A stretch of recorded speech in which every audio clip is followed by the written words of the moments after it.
Salve Scipuli. We are starting chapter 3 today. You know the drill. You should have your Caesar packet out in front of you ready to go so you can take some notes.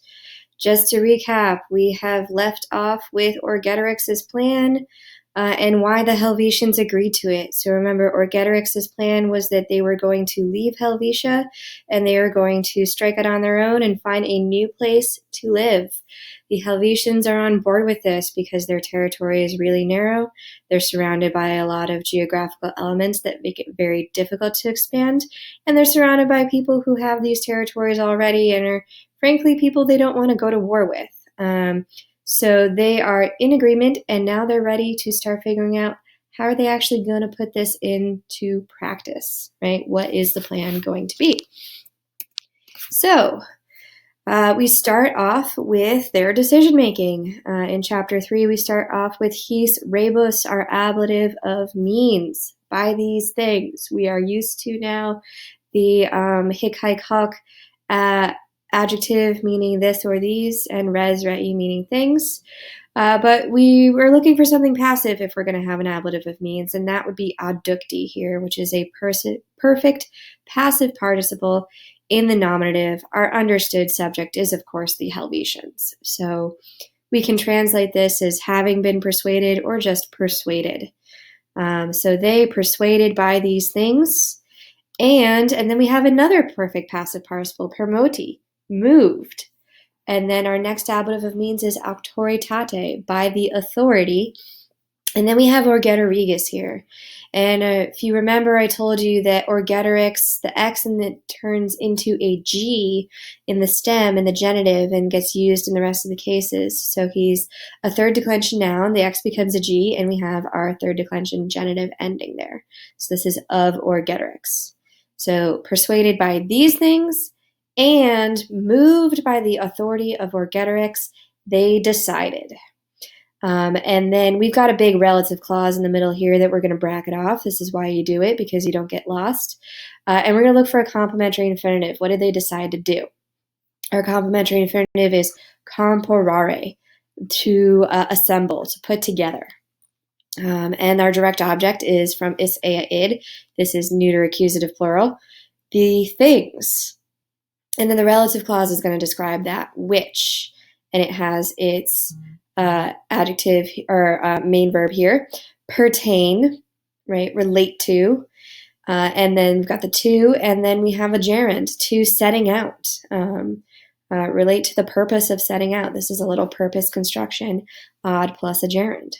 So this is the first thing they decide to do, but as you see through the rest of the sentence, they're going to decide to do a bunch of things. So this is infinitive number 1 here. Moving on, we're going to explain a little bit what those things are that they need to do to set out. We have our next infinitive, coemere, to buy.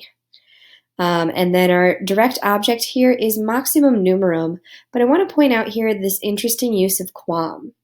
When you have quam with a superlative like maximum, you translate it not as a very great number or the largest number, but with quam, it's the largest number possible, or as large a number possible. So we have, continuing the translation here, to buy as large a number possible of what? Of pack animals and carts, carrorum. We have 2 genitive plurals there. We're going to see quam maximus again here with sementes, which is sowings or planting, right? This is planting grain in the field. So they're going to make as many plantings as possible, right? So that the copia, the supply of frumenti, of grain, was sufficient in itinere, on their journey, right? If you're going to go someplace, you're going to want to bring food with you. Because you don't know where you're going to get your next meal. If you're going to make a very significant journey, you want to be ready. So they are going to spend all of their time and energy assembling materials and assembling supplies that they need. But they're not done yet. They want to make sure that they can do this unimpeded. So they're also going to confirmare. They're going to confirm with their closest tribes, right? So those tribes that are right next to them, Pacem and amicitiam, peace and friendship. And amicitia here has a bit of a technical sense because it's also a little bit of an alliance. So they're going to negotiate peace terms so that they can prepare to get ready without worrying that their neighbors are going to attack them. Because as Caesar's going to continue to tell us throughout the De Bello Gallico, the Gauls are constantly fighting with each other. All right. We continue with their thought process here with another odd plus a gerundive this time, which we know is a gerundive because it's not neuter singular, and it is modifying this direct object here, eos res. So this is a gerundive, and it's a gerundive of purpose with odd. So to accomplish these tasks, they duxerunt. Here, duco usually means to lead, but here it means to think. They thought. And then we have an indirect statement. Biennium here is our accusative subject. Satis is a bit of an indeclinable adjective going with that, and esse is the verb.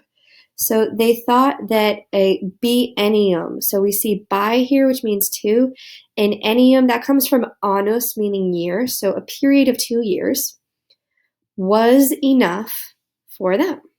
Right, so remember, when you have a verb in the present tense and indirect statement, you're going to translate it with the same tense as the main verb, which is duxerunt, which is a perfect tense.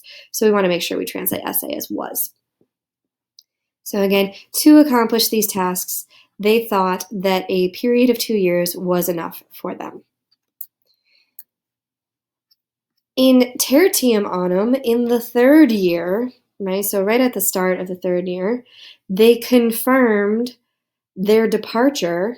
Profectionem is our accusative direct object, and it comes straight from proficisque, profectus sum. They depart by law. So on the 3rd year, they confirmed their departure by law. So they have gone as far to confirm this with legal code that they are going to do this. This isn't just some silly idea that they have. They're serious. And Caesar wants us to know that they're serious because that means they're a serious threat to Rome. And the last bit that we're going to translate here today is the next sentence. Again, we see ad eos res conficiendas, to accomplish these tasks. Another gerundive of purpose with our direct object going there. Orgetorix and delegator is a passive verb, is chosen, is selected.